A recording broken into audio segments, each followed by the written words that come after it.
itu hedging? Hedging adalah tindakan yang dilakukan untuk melindungi sebuah perusahaan dari eksposur terhadap nilai tukar.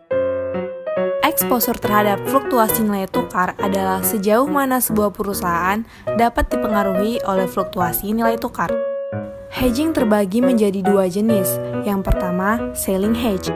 Selling hedge merupakan suatu tindakan mengambil posisi jual atau open sale di pasar berjangka untuk melindungi turunnya nilai persediaan bahan baku atau komoditi yang akan dihasilkan sebagai akibat dari fluktuasi harga.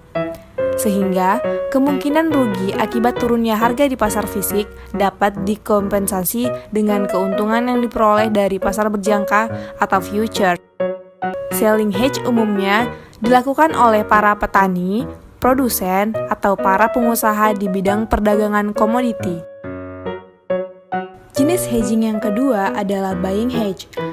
Buying hedge merupakan tindakan mengambil posisi beli atau open buy di pasar berjangka untuk melindungi usaha dari kemungkinan kenaikan harga komoditi yang harus dibelinya di pasar fisik.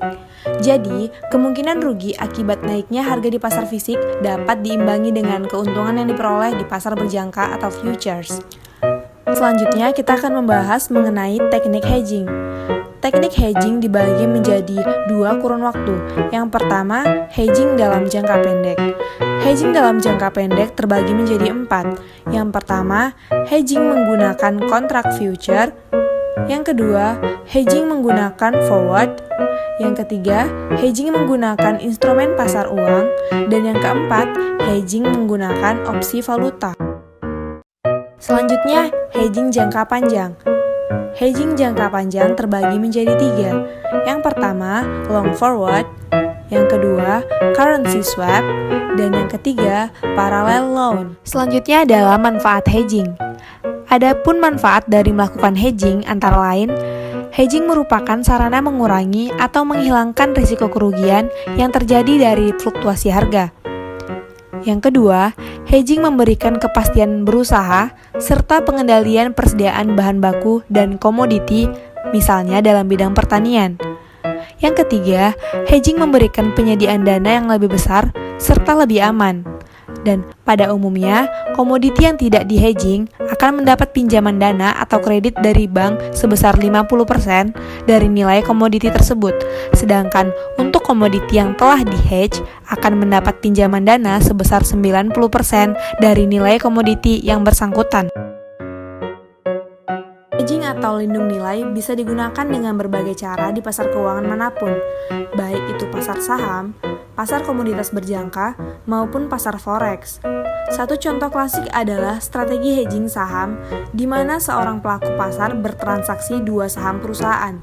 Contohnya saham perusahaan A dan saham perusahaan B, yang keduanya berasal dari sektor industri yang sama. Trader itu membuka posisi long atau buy atas saham A, sembari juga melakukan short atau sell atas saham B dengan jumlah setengah pembelian saham A. Jika harga saham-saham di sektor industri itu ternyata jatuh, maka besarnya kerugian bisa diminimalkan. Sedangkan, bila harga saham di sektor industri itu meningkat, maka sang pelaku pasar tetap mendapatkan profit. Untuk sesi trading berikutnya, ia bisa menggunakan siasat yang sama atas saham-saham perusahaan berbeda. Intinya adalah, hedging dilakukan dengan melakukan buy dan sell atas suatu aset yang sama secara bersamaan, atau atas beberapa aset yang berbeda, tetapi pergerakan harganya saling berhubungan.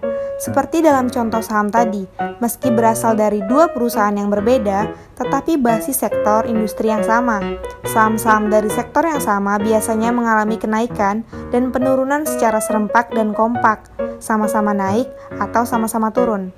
Baiklah, itu tadi penjelasan mengenai hedging. Semoga bisa dipahami oleh teman-teman sekalian, dan sampai jumpa di pertemuan berikutnya.